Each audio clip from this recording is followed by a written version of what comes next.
გამარჯობა. მე რატი ვარ მუჯირი ჟურნალისტი და თადარიგის მთავარ სერჟანტ თორნიკე თვარაძესთან ერთად ვაგრძელებთ საუბარს ჭარზე. ჩვენ თვალით ნანახის ჭარზე გამარჯობა როგორ ხარ? გამარჯობა, თავად როგორ ხარ? მივესალმებით ჩვენს მაყურებლებს, მადლობა შეხმიანებისთვის, მადლობა იმისთვის, რომ გვაძლევთ რჩევებს, მიმართულებებს და საუბრობთ შემდეგ კადრის გარეშეც საუბრობთ ამ ყველაფერზე და ეს ძალიან კარგია, თქვენი ჩართულობა ძალიან მნიშვნელოვანია. მადლობა, თქვენი ჩართულობა მნიშვნელოვანია, თუმცა YouTube-ით თქვენ გითვალთვალებთ და ჩვენ ზუსტად ვიცით, რომ ჩვენი მაყურებლის 75% ჯერ არხი გამოწერილი არ აქვს. ამიტომ გამოგვიწერეთ, დაგვალაიქეთ. ჩვენ ასე უფრო გავიზრდებით და უფრო ბევრ ადამიანთან მივიტანთ ჩვენ სათქმელს. ჩვენ პრინციპში ისე მოხდა, რომ უკვე დაბადებიდან რაღაცა ეტაპამდე ჯარის მოვედით და დღეს უნდა ვილაპარაკოთ საერთაშორისო წვრთნების შემოსვლაზე საქართველოში. იმაზე თუ როგორი ისტორია ჰქონდა, როგორ განვითარდა, როგორ მოვედით იქამდე სადაც ვართ. ყველაფერი დაიწყო პრინციპში 1997 წელს PFP-თ პარტნიორობა მშვიდობისათვის პროგრამით და ეს იყო პირველი ფანჯრის გაღება, რომ რაღაც ესეთი შედარებით მასშტაბურზე მაქვს საუბარი.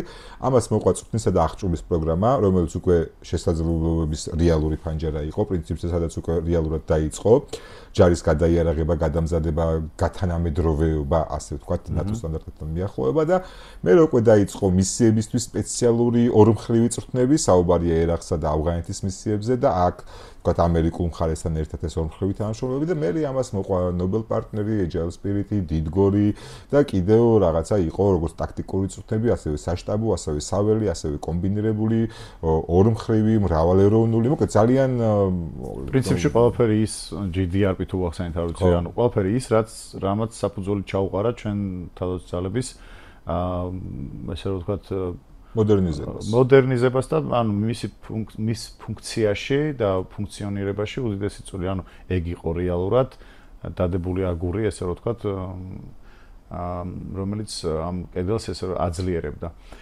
და კი და ეხა თარიღებით როგორ არის, იმან იყო საწყისი ხელმოწერა, ურთიერთობის დაწყება, მერე ჩამოყალიბება, მერე პირველი ჩამოსვლა. თარიღებზე რო არ კონცეპტი რაღაცა შეგვეშალა, ზუსტად არ მახსოვს თარიღები.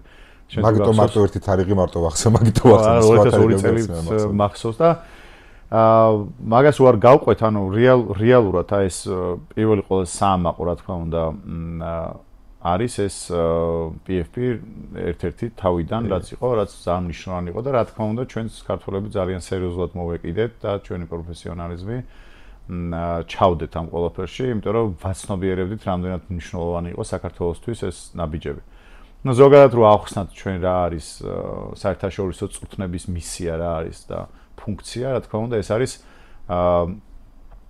ჩვენი ქვეყნის, ჩვენი თავდაცვის ძალების, შეერთებული ძალების და ნატოს წევრი ქვეყნების და პარტნიორი ქვეყნების ესე უყვართ ამერიკელების თქმა interoperability-ს, ანუ თავსებადობის ურთიერთთავსებადობის მხრივ დავიხვეწოთ, გავიგოთ ერთმანეთის ენა, ძალიან მნიშვნელოვანია ეს წვრთნები და თავიდან იყო შეიძლება ტაქტიკურ დონეზე, მერე ცოტა სტრატეგიულ დონეზე გადავიდა.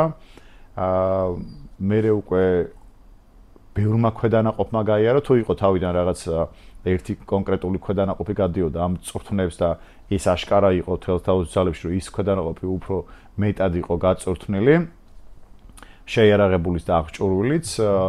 მაგალითად GDR-ის პროგრამის შემთხვევაში ეს რამოდენიმე ბატალიონზე გადანაწილდა და ეს მზადყოფნის პროგრამა სერიოზული გარდატეხვა იყო, ესე რომ ვთქვათ, ერთ-ერთი გარდატეხვა, თუ არ ჩავთვლით სხვა საერთაშორისო სწავლებებს.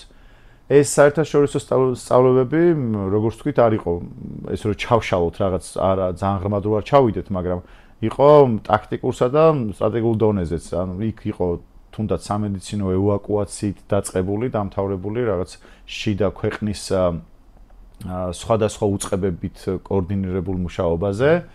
ბოდიში გაგაწყვეტინებ, იმიტომ რომ მე მესმის რომ აქ ძირითადად ისეთი ხალხი გიყურებს, ვინც კარგად ერკვევა, მაგრამ შეიძლება ვინმე ისეთის გიყურებდეს, ვინც ბოლომდე გარკვეული ვერ არის და მოდი აქ ვიახსნათ რა განსხვავებაა ტაქტიკურს და სტრატეგიულ წვრთნებს შორის, რა იგულისხმება ამაში, ხო რა? ძალიან მარტივად ხო და ეს რომ აი გაუცნობიერებელმა ადამიანმა გაიგოს და მიხვდეს რაზე ვსაუბრობ.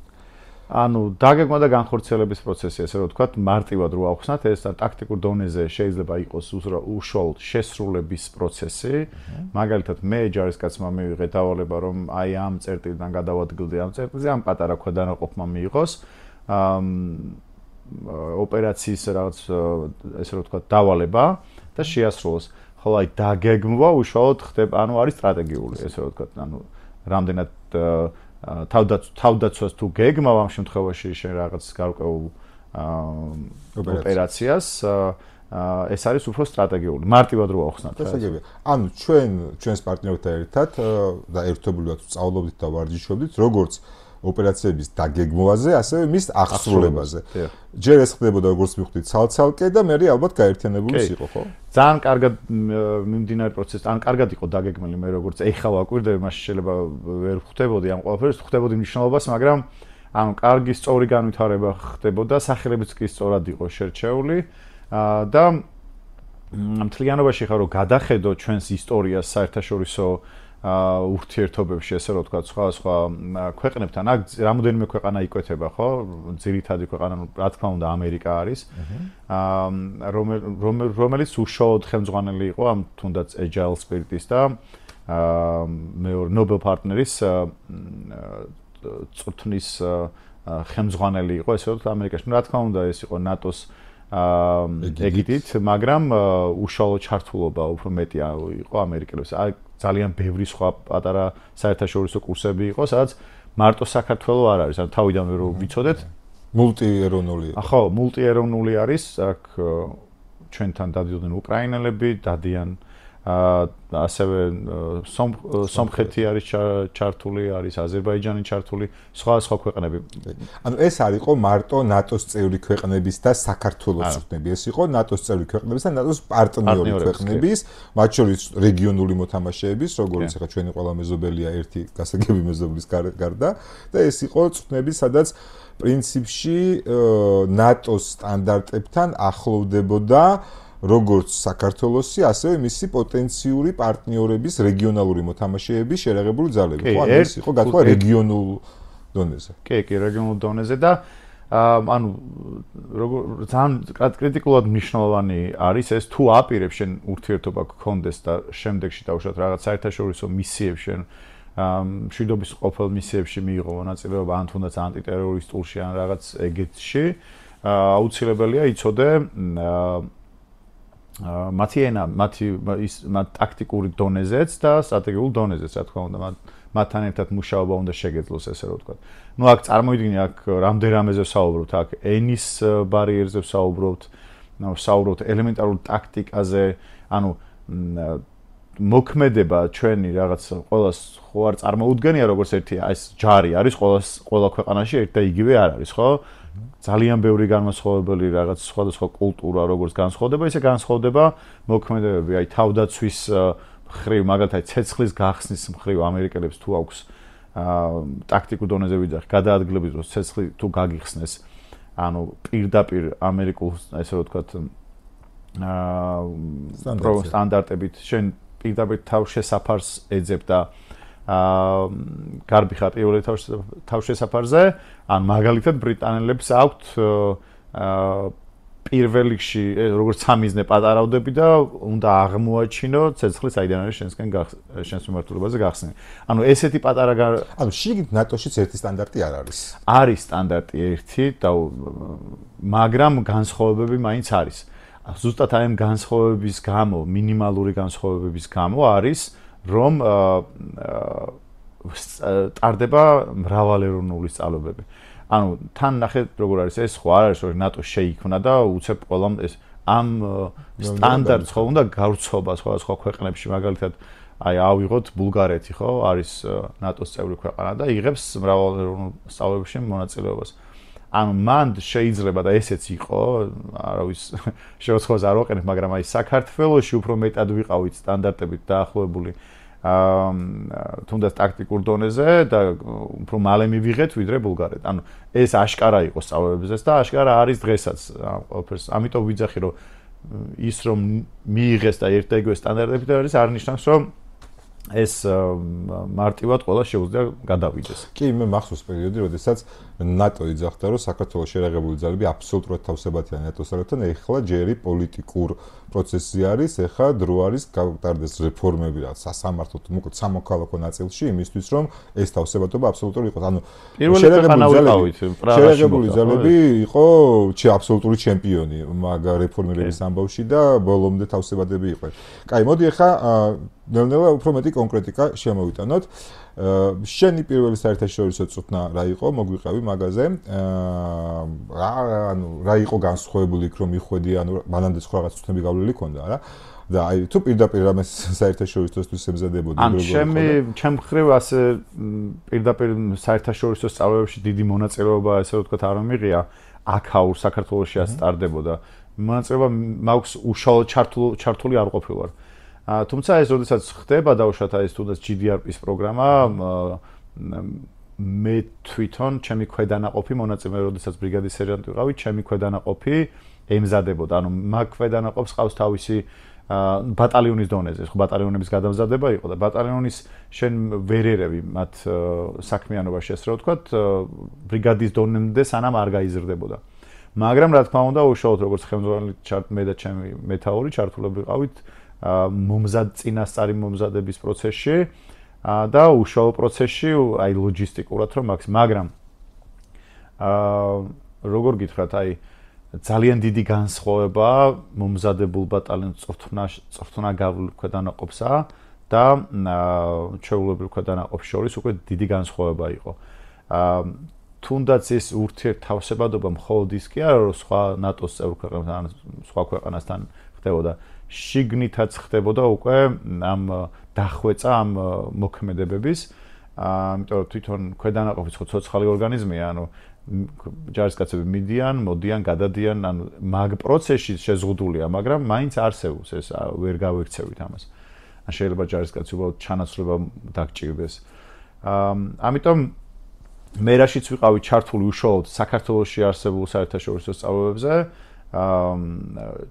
ვფიქრობ, რომ საარსებოდ ძალიან მნიშვნელოვანი იყო ჩამოსაყალიბება და შემდეგ არსებობისთვის. თუ ჩვენ ფიქრობთ რომ უნდა ვიყოთ გაერთიანებული რაღაც ორგანიზაციაში, სადაც ერთ ენაზე უნდა ვისაუბროთ. ხო, მაგრამ შენ ერაყის წინა გადამზადება, ავღანეთის წინა გადამზადება გავლილი გაქვს, ხო? როგორც საქართველოში, ისე საზღვარგარეთ. კი, ნუ ეხლა ესე რომ ჩავიდეთ, ხო, წვრთნისა და აღჭურვის პროგრამაც რო გავიაროთ, ხო, რაღაც თავდაპირველად ჩართულობა იყო ამერიკელების, შემდეგ უფრო გადაცემა მოხდა ქართველებზე, ქართველების სრული ჩართულობა მოხდა და ანუ აშკარა არის, ანუ იქ წარმოიდგინე თავიდან რომელ დროს ვიზახეთ, აი თარჯიმნები რო იყვნენ და ერთი ქვედანაყოფი რო თარჯიმნების იყო და მიდიოდა ეს კულტურული ცვლილებების ესე რომ ვთქვათ ორგანიზაციული ეგ პროცესი, მოკლედ რო ვთქვათ წვრთნისა და აღჭურვის პროგრამა და შემდეგ ერაყისთვის წინა მოსამზადებელი პერიოდი აქ მოხდა საქართველოში, რა თქმა უნდა, ჩვენ ჯერ ვერ გავდიოდით, ასე რომ ვთქვათ, აი ხა როგორც ბოლო პერიოდში წინა საავღანეთი მომზადებისთვის მიდიოდნენ დავშოთ გერმანიაში ან სხვა ქვეყნებში მომზადებისთვის და შემდეგ შეფასებისთვის. ეგ იყო საქართველოში, ეს აქ ხდებოდა ერაყისთვის მომზადება.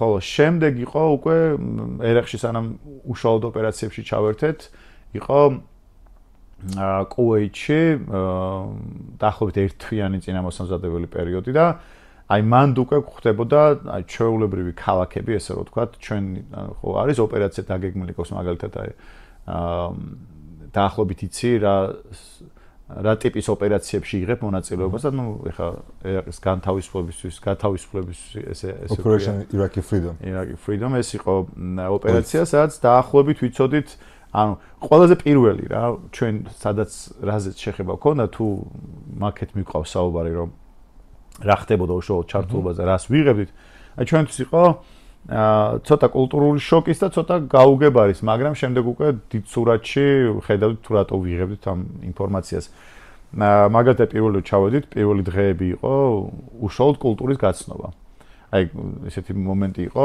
ამერიკელები გვიხსნიან დიდ რაღაც მაშინ ვართ ტენტში რა ესე ვთქვათ კარავში ოღონდ ნუ კლასში და დაგვირიგდა ესე რომ ვთქვათ, პატარა საინფორმაციო ბუკლეტები, იქ იყო სურათები, ინფორმაცია, რელიგიასთან დაკავშირებით, კულტურასთან დაკავშირებით და შემდეგ უკვე ლექციები და წარმოიდგინე პირველი იყო ეს რომ ბატონებო, აი თუ დაინახავთ მაგალითად ორი ერაყელი ბიჭი გადაადგილდება და ხელი ესე ამოდებული აქვს მეორეზე ან ცოტა ახლოს დადიან ან ხელი გადახვეული აქვს ან ჩახუტებულები არიან და ისე მოძრაობენ არ გეგონოთ რომ დაუშვათ ესენი რაღაცა ორიენტაციის პრობლემა აქვთ ან ჩვეულებრივად ეს არის მათი კულტურის ნაწილი და ჩვენ ვერ ხვდებოდი ხო ჩვენც ეგრე ვართ რეალურად ანუ რავი ძმაკაცთან ერთად ხელ გაყრილი მოძრაობდით და ხელ გადახვეული ანუ მანდ უკვე დაიწყო ფიქრი იმაზე რომ ჩვენ კულტურულადაც ახლოს ვიყავით და რაღაცნაირად არ გაგვიჭირდებოდა მათი გაგება ესე ვთქვათ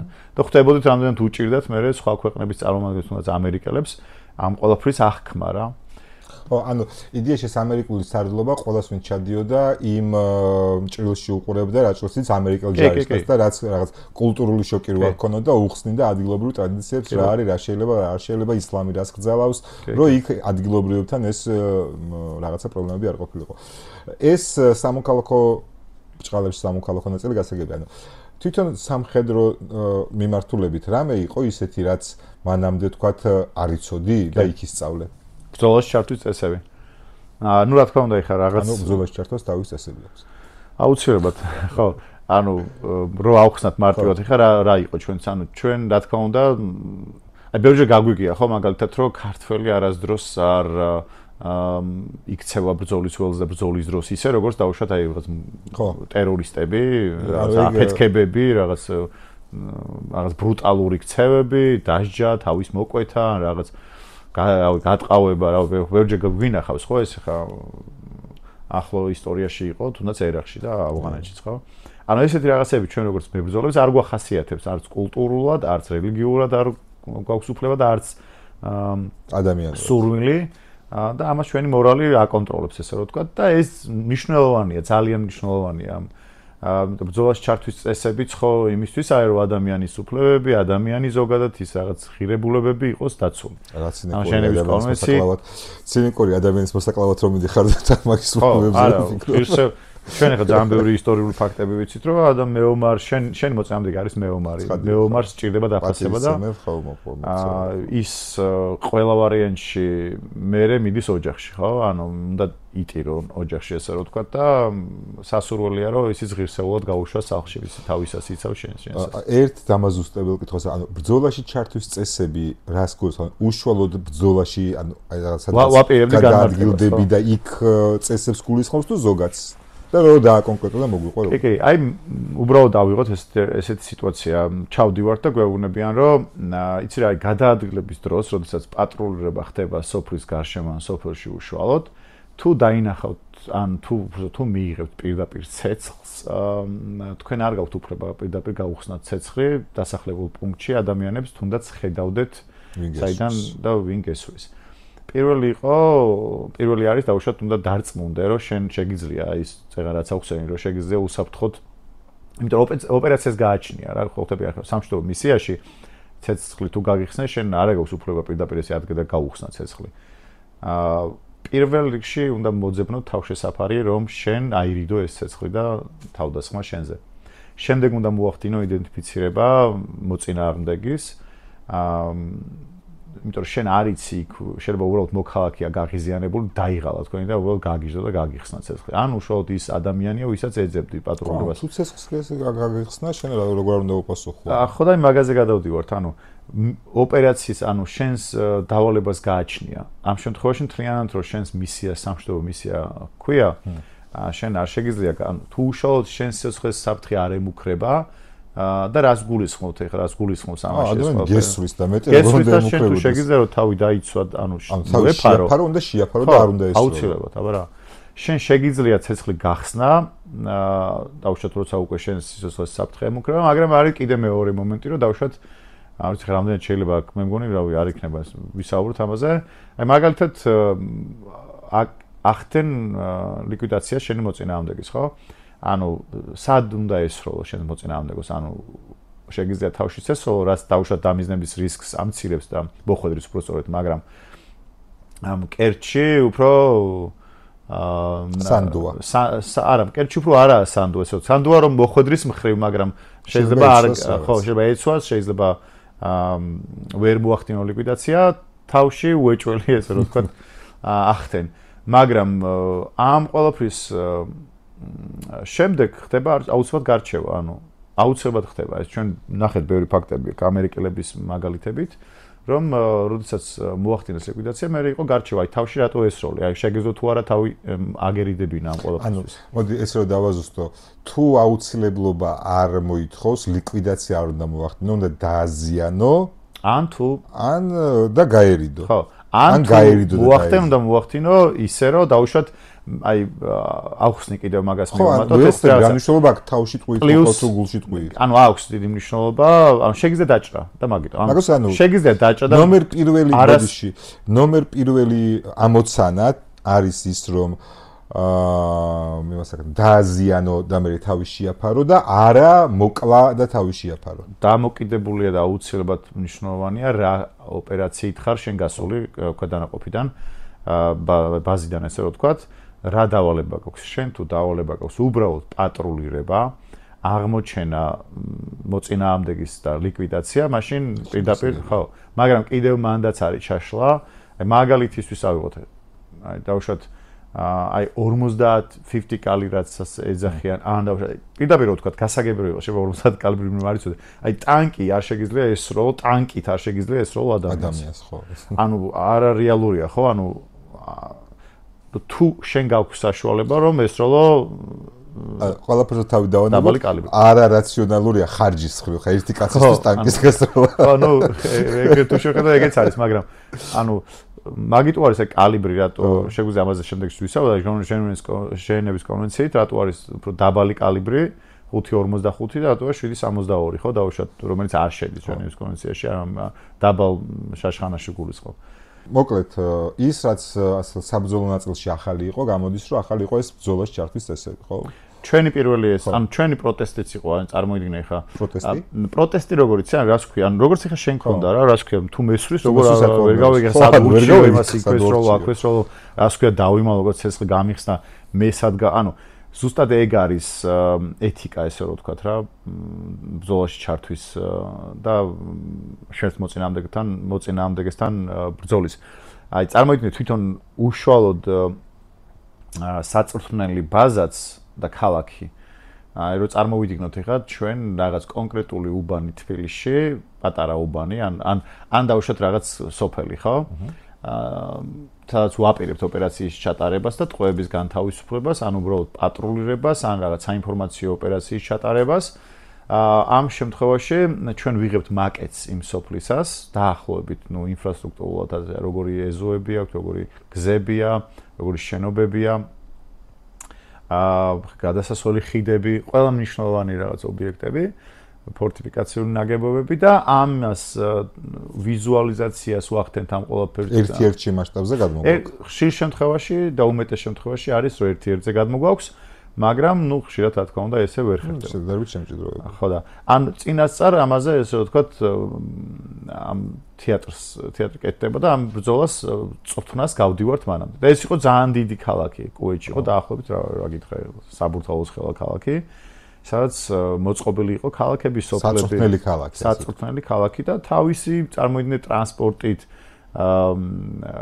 მანქანები და შენი ქვედანაყოფი და პლუს სხვა ქვეყნის ქვედანაყოფებიც მოურიგეობით მონაწილეობენ. და წარმოიდგინე ხო გადავადგილდებით რაღაც კოლონა, ჯერ მანქანებით იყო მანქანებით და ფეხით პატრულირება რა. და იყო მანქანებით პატრულირების დროს ცეცხლის გახსნა. მაგალითად ესეთი გვამოწმებდნენ რა ესე რომ ვთქვათ ვიცოდით თუ არა ამ ყველაფრის მე მაგალითად აი ცეცხლი გაიხსნებოდა და ერთ-ერთ შენობიდან ფანჯიდან ამოდიოდა ბავშვი და ეჭირა რაღაცა ჯოხი და თავიდან ანუ იყო მომენტები რომ დავუშვათ ხსნიდით ყველანი ცეცხლს და ან თან ნახე წარმოიდგინე რომ ჯარისკაცამდე რომ დავიდეს რა გაუწუხდნენ ჯარისკაცამდე ვიღაცამ გახსნა ცეცხლი და თან აქ იდენტიფიცირება მოახდინა მიმართულების დავუშვათ ცეცხლი გახსნილია 12 საათის მიმართულებით, პირველი საათის მიმართულებით და ყველანი რა თქმა უნდა მარცხენა და მარჯვენა ხედავთ რომ რაღაცა იქ ჩანს და ყველანი თან ხო ხედავთ თავშოთ სად ხდება ტყუები, ხო? და ყველანი ვესვით, ანუ ეს რო არ მომხდარიყო და ამის ასე რომ ვთქვათ, გაუაზრებელი ცეცხლის გახსნა რო არ მომხდარიყო, ამაში საქართველოს ვიწუხნებოდ, მაგრამ კონკრეტულად უშუალოდ ეს რაღაცებზე არა. რა თქმა უნდა არ ყოფილა სრული პასუხისმგებლობით შემიძლია თქვა. თავიდან პრობლემები გქონდა, თავიდან ყველას ესწროდით. ბავშვსაც ხდებოდა, ცოტა ქალსაც ხდებოდა, მაგრამ მე უკვე ამაზე ვიდეო ხო. ხო და წარმოიდგინე ეს არის ანუ განხილვა შემდეგ ხდებოდა უკვე სერიოზულად რა, ანუ აი ვინ გახსნა პირველი ცეცხლი, დაუკვირდი თუ არა და აი პირველი ნაბიჯებით უკვე ხვდებოდით სად ვიყავით და რაზე უნდა გვეფიქრა ესე რომ ვთქვათ. იყო მაგალითად როდესაც კოლონით გადაადგილდები, მანქანა მოდის შენს უბრალოდ მოდის ჯერ და ნუ რა თქმა უნდა პირველი მანქანა თუ გამოჩნდა სოფელში მიდივარ და რაღაც არ მიიღო თავისი, ან უნდა გადადგეს ხოლმე, ან გვანიშნოს რომ ის რო ხედავს და გვემორჩილება, რომ იმიტომ რომ ყველა ვარიანტში მეტყვი ამ ქვევები, ძირითადი მეტყვი ამ ქვევები უკვე ის თვითონ ვინც მოდის ისიც ხედავს რომ ჩვენ ქვევები მის მიმართულებაზე იწევა, რაც ნიშნანია რომ ჩვენ ხედავთ. ზადვართ, აბსოლუტური მზადყოფნა გვაქვს ამისთვის და თუ ეხლა იქაც შევხედეთ ან აშკარაა რა ეს ყველაფერი თუ ეს არ გვემორჩილება ყველა ვარიანტში მან იმას კი არის რომ ცეცხლი გავხსნათ ჩვენ ვჩერდებით რომ მოხდეს გარკვევა იქნებ ის დაბნეულია ხშირად არის ხოლმე აი ბევრჯერ ყოფილა რომ მისუართ და უბრალოდ ზის გაყინული აი ჩვეულებრივი მოქალაქე შეეშინდა უბრალოდ ვერ მიხვდა რა ან შეიძლება რაღაცა ისეთი გადააქვს რაც ჩვენს ინტერესში არ შედის რაღაცა მოიპარა სოფელში და გონია რომ ჩვენ პოლიცია ვართ ძალიან ბევრი რაღაცა არის წარმოიდგინეთ შეგიძლია უბრალოდ ვიღაცა გამოასალმო სიცოცხლეს არაფრის გამო რა. ან უბრალოდ ჩვენ მისიაში არ შედის. თუ აქამდე გვიყურებთ, ის დრო არის რომ გამოგვიწეროთ, თუ არ გამოგიწერიათ, დაგვალაიქოთ, ასეთ საინტერესო ისტორიებს ყველგან ვერ შეხვდებით და ძალიან საინტერესო ამბავია რომ ომში ჩართვის წინაც კი ნატოს სტანდარტით და დასავლური სტანდარტით გასწავლიან რომ ბავშვს ფანჯარაში ჯოხით, თუნდაც იმ ფანჯიდან გესროდნენ, უნდა გაუფრთხილდე და არ უნდა ესროლო. არათუ ბავშვს ჯოხით რაღაცა ისე კატასტროფულად მოექცა, როგორც ჩვენი სასამართლო ექცევა, რაც საანგულ დასაწყვეტია. თემინარ ვარ გადავხედა თემაში რომ დავჭეთ. ერთი ესეთი დაზუსტება მინდა. კაი, მაგას რო ვარჯიშებზე გასწავლიან, გავიგე. და ეხლა გულწრფელად საბრძოლო მოქმედებების რო სიტუაციაა მაგას. გაქვთ მაგის სინერვები იქ? ოღონდ მართლა ეგ არის YouTube-ია რა, გულწრფელად ყველაფერი ხდება ქვეყანაში, ცხოვრებაში. რა თქმა უნდა, გადასტომები არის და გადასტომები არის იმ ქვეყნისგანაც, ვინც ამის ფუძემდებელია შეიძლება და მნიშვნელოვანი დამცველიც არის ამ წესების. იმიტომ რომ ადამიანური ფაქტორები მუშაობს აქ, ვიღაც გადაღლილია, ვიღაცა აი ფილმებიც არის გადაღებული მაგალითად იმაზე, რომ ფსიქოლოგიური ტრავმები აქვთ ადამიანებს, ვისაც თავისი თანამებრძოლი გარდაეცვალა, ნახა მერე ვიდეოში როგორ გამოჭრეს ყელი და ის შურიზიების მოტივით მერე უკვე ჯის მოწინააღმდეგეს. რაც რა თქმა უნდა, ანუ ყველანი თანხმდებით, რომ ბრუტალური ქცევა მოწინააღმდეგის სტრესის არ არის მიზანშეწონილი, მომს თავის წესები აქვს და აუცილებლად უნდა დაიცვა ეს წესები. იყო თუ არა გადაცდომები ჩვენი მხრიდან მე ვერ გავიხსენებ ვერცეთ გადაცდომას, იყო რაღაც პრობლემები, მაგრამ არა ისეთი, რომელმაც შეიძლება ვინმე დააზიანა, რაც აუცილებლად შემდეგ ხდება ოპერაციაში, ყველა ოპერაცია 20 წუთიანი იყოს, ხდება უკუბრიფი, სადაც ესე ვთქვათ, განკითხვა ხდება, ვინ რატო რა გააკეთა, რაც შემდეგ ოპერაციაზე საფუძველს გაძლევს, რომ დაფიქრდე და შენს უფრო მეტი თვალით შეხედო შენს ჯარისკაცებს, რომ რაიმე გადაცდომა არ ქონდეს. მარტო ეგ ძალიან მნიშვნელოვანია წარმოიდგინე, ვინ როგორ იქცევა ოპერაციაზე გასვლის წინ. ანუ ფეხს ითრევს, ნერვიულობს, ეძინა თუ არა წინა ღამით, რას უყურებდა, რა ჭამა, ყველაფერი მნიშვნელოვანია აბსოლუტურად. აი ეს უკუბრიფი და განკითხვა რო ხდება. რატო ხდება? რომ დამნაშავე იპოვოთ და დასაჯოთ, თუ უბრალოდ ხარვეზი გამოსწორდეს? ორივე, ანუ გააჩნია დანაშაულს. ხო, დანაშაულს გააჩნია, რა თქმა უნდა, მაგრამ თუ კი რაღაცა ელემენტარული გადაცდომა, რაც თქვა დადგინდა, რომ მიზანმიმართულად კი არა, ანუ შეცდომას ყველა უშვებს, ხო? თუ ფსიქოლოგიური დასჯადია ასე. შეცდომა დასჯადია პლუს ვალდებული ხარო შენ რეაგირება მოახდინო, ანუ ძალიან ბევრი ფაქტი არსებობს, ესე ვთქვათ, кейსი ამერიკას უყვართ თქმა case study, სადაც მეთაური, რომელიც ვერ ამჩნევს თავის ჯარისკაცს მის პრობლემებს, რომელიც გროვდება სხვა ოპერაციების შემდეგ, ის სავალო მდგომარეობამდე მიდის და ამის ძალიან ბევრი მაგალითი აქვს ამერიკელებს. ჩვენ შეიძლება გქონდეს, მაგრამ როგორც წინაზე ვახსენე, ამერიკელებს უყვართ кейსტადების ცხოვრება და მუშაობა, ჩვენ ნაკლებად მე ვერ მოვიყვანო ერთ მაგალითს ძალიან მნიშვნელოვანია სხვადასხვა ეს кейსტადი, არ ვიცი ქართულად როგორ შეიძლება თქვა, მაგრამ გამოცდილების გაზიარებასთან შეიძლება ახლოს იყოს. აი მაგალითად გამოცდილებაზე დაფუძნებული მაგალითად ხო, აი სხვადასხვა ჟურნალისტების დიდი ჩართულობა არის ამაში, მაგალითად აი ჩაიდინა დანაშაული ნებისმიერ ჯარისკაცი იქნება საშუალო დონის მეთაური თუ მაღალი დონის მეთაური აუცილებლად ის ხდება განკითხვის და გარჩევის საგანი ეს განხილვის ბოდიში და აუცილებლად ისეთ ფორმას იღებს რომ ეს მოძრაობს თელს თავდაცვის ძალებში შეიძლება ყველა მიცის ყველა და რა არის რატო არის მნიშვნელოვანი ანუ რომ იგივე შეცდომები არ დაუშვათ და მე ამას ვინ როგორ ანუ უკვე დაწყანებულ გონებაზე როგორ განიხილავს როგორ დანაშაული. კაი. პროპორციულად როგორ ისჯება შემსრულებელი და მეთაური? ანუ მეთაურსაც მოეკითხება?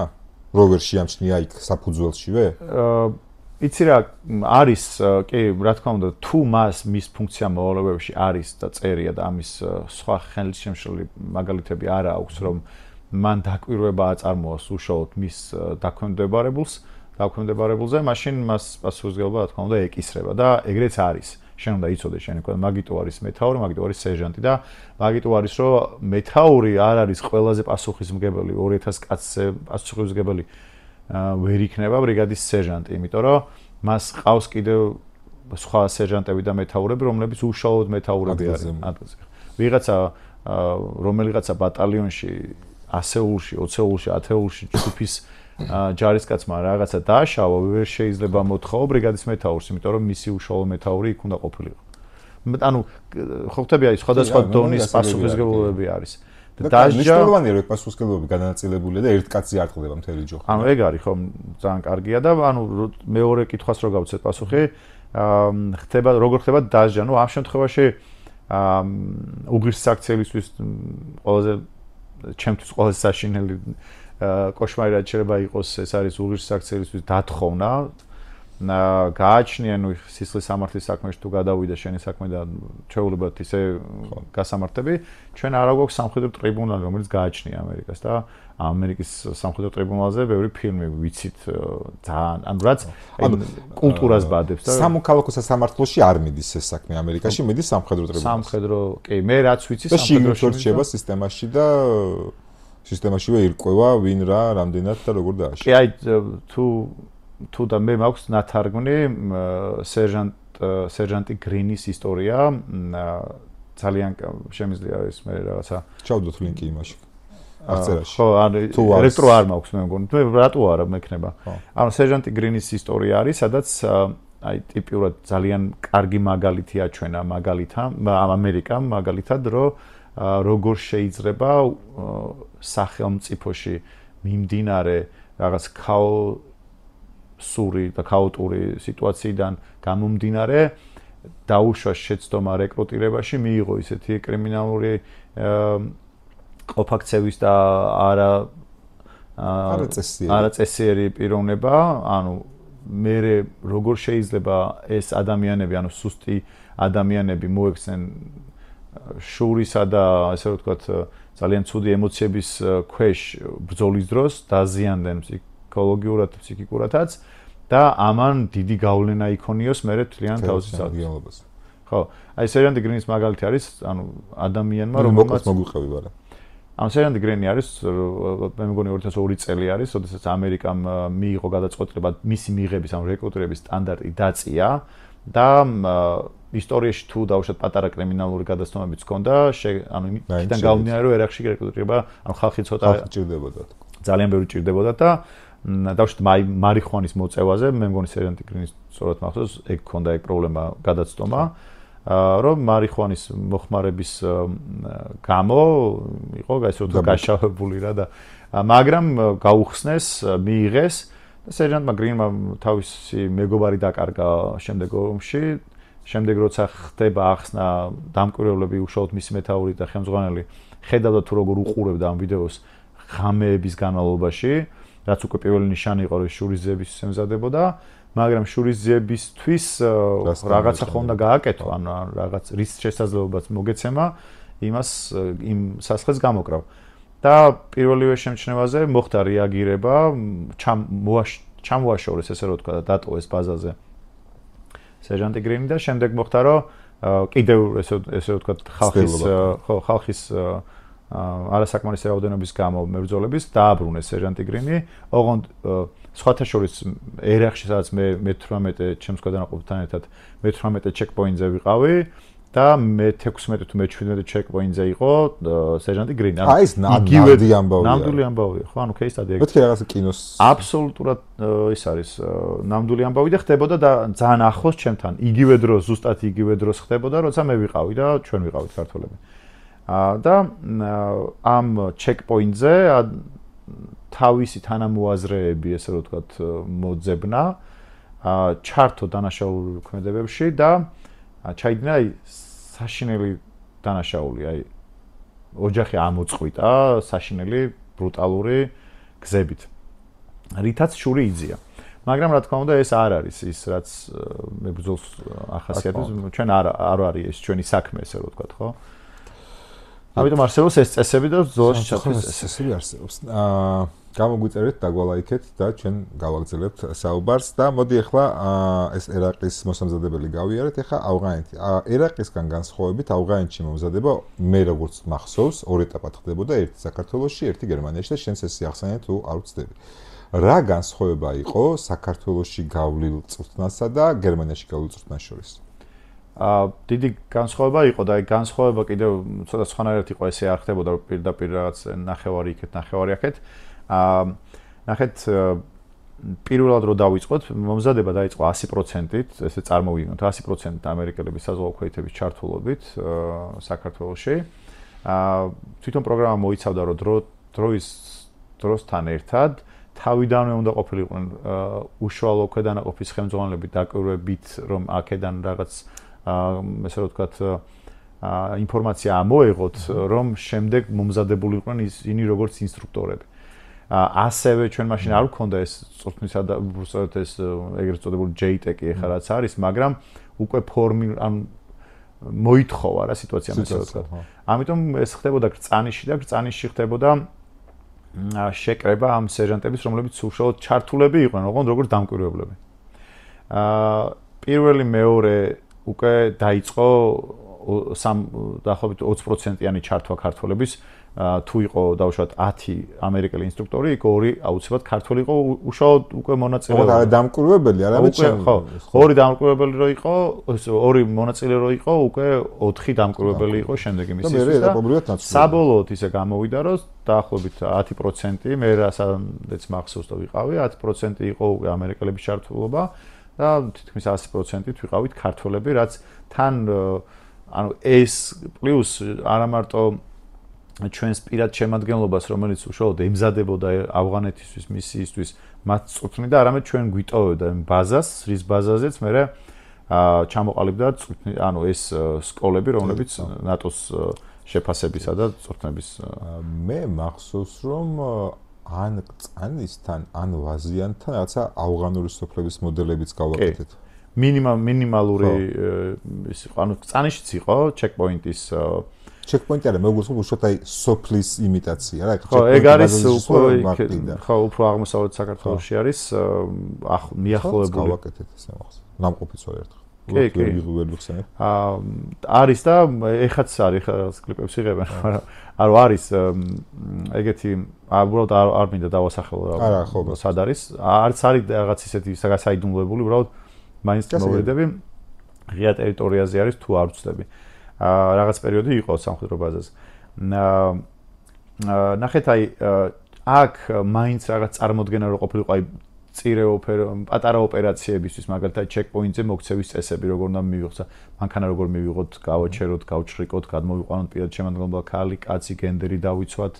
მერე სოფელში რაღაც უბრალოდ წარმოდგენა რო გქონოდა, რომ როგორი ტიპის ინფრასტრუქტურა შეიძლება დავხვდროდა და აი მეორე ეტაპი უშუალოდ მართლა რაც ხდებოდა, არაფერი ისეთი, იმიტომ კი არ იყო დავუშვათ მეორე ეტაპი უფრო სერიოზული, რომ იქ უფრო მეტად განათლებული მეორე ეტაპი გერმანია იგულისხმება. გერმანია იგულისხმებოდა, სადაც ინფრასტრუქტურულად უფრო შეძლებული, ანუ უფრო დიდი მასშტაბები იყო. დიდი მასშტაბები იყო ამ მაკეტების. ანუ მაგის კითხვას ვაპრობდი ახლა, ანუ იდეაში თუ კი ეს ყველაფერი საქართველოში გქონდა, რაღა გვინდოდა გერმანიაში თქვა და გასაგები აქ გქონდა მასშტაბები სხვანაირი და იქ იყო სხვა მასშტაბები და ამბავ. ანუ ამ საქართველოში ხა ბევრჯერ ჩვენ მაგალითად აი დავუშვათ ბაზაზე ხარ, კიდე შევეხებით ამ rules of engagement ესე რომ ვთქვა, ზოლას ჩართვის წესებს, დავუშვათ შენ გახვედი ოპერაციაზე და შემთხვევით ხდება რა, ანუ შემთხვევით მაგალითად ან საქონელი გაიტანე, ან მის ყანაში გაიარე, დაუზიანე მის რაღაც წყარო, რითაც შემოსავალი აქვს. შეიძლება ადამიანი დაჭერი, შემოგაკვდა, ანუ სადაც პროტესტი იბადება, ჩვენ გავდივართ საქართველოში, აი უშუალოდ სოფელში ესე კეთილგანწყობის მოპოვება უფრო მნიშვნელოვანი იყო, ვიდრე მტრის გაჩენა. წარმოგიდგენთ, ჩავდივართ თქვა დანაყოფი და რად გვინდა რომ მტერი გავიჩინოთ, თან როცა ჩვენ მისიაში პირიქით არის, ხო? და დავუშვათ თუ გავაჩენდით, იქ დემო ჯგუფი, პატარა ესე დემონსტრაციას ვაკეთებდით ხოლმე, თვითონ ქართველები და ამერიკელები ჯგუფი ეს გვესხმოდა თავს, ან მოდიოდნენ და ბანერებით, ანუ რო რაღაცა პოლიტიკური მნიშვნელობა ეძებდა, მან როგორ მოვიქცეოდით, მაგაზეც ფასდებოდით და გერმანიაში უკვე ამერიკის სარდლობის მიერ ორგანიზებული წვრთნები და შეფასება სადაც ხდებოდა, იქ უკვე სერიოზული ამბავი იყო. ეხლა ჩვენთანაც არის ეს, ესე რომ ვთქვათ, ეს JTEG-ს ვთქვათ, მაგას ემსახურება, რომ საერთაშორისო სწავლების ეს ურთიერთთავსებადობის წვრთნების უზრუნველყოფა მოახდინოს. ხო, ანუ იდეაში მე SMS მის რომ აი ამ საერთაშორისო პარტნიორობის და საერთაშორისო კომუნიკაციის თანამშრომლობის პიკი იყო აი ამ ნატოს სასწავლო ცენტრის შეფასებისა და სწავლის ცენტრის გახსნა საქართველოში, რაც მართლა ძალიან დიდი ნაბიჯი იყო და ძალიან მნიშვნელოვანი იყო, ხო, ეს მაგასთან ერთად რო არ გამოგჩეს ინსტიტუციური განვითარების სკოლა არის თუ არ ვცდები, სკოლა არის, კი?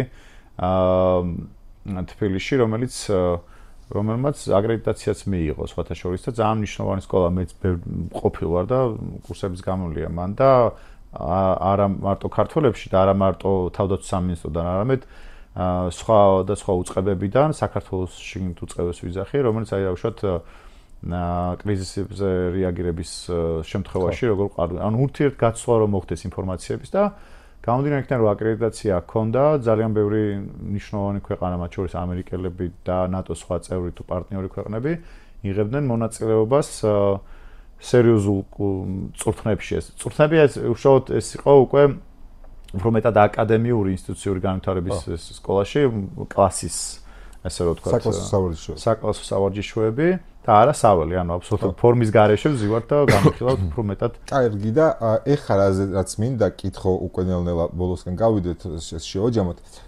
რა მოუტანა საქართველოს შერაღებულ ძალებს, დღეს თავდაცვის ძალებს, ვერ შევეჩვიე ამ ტერმინს.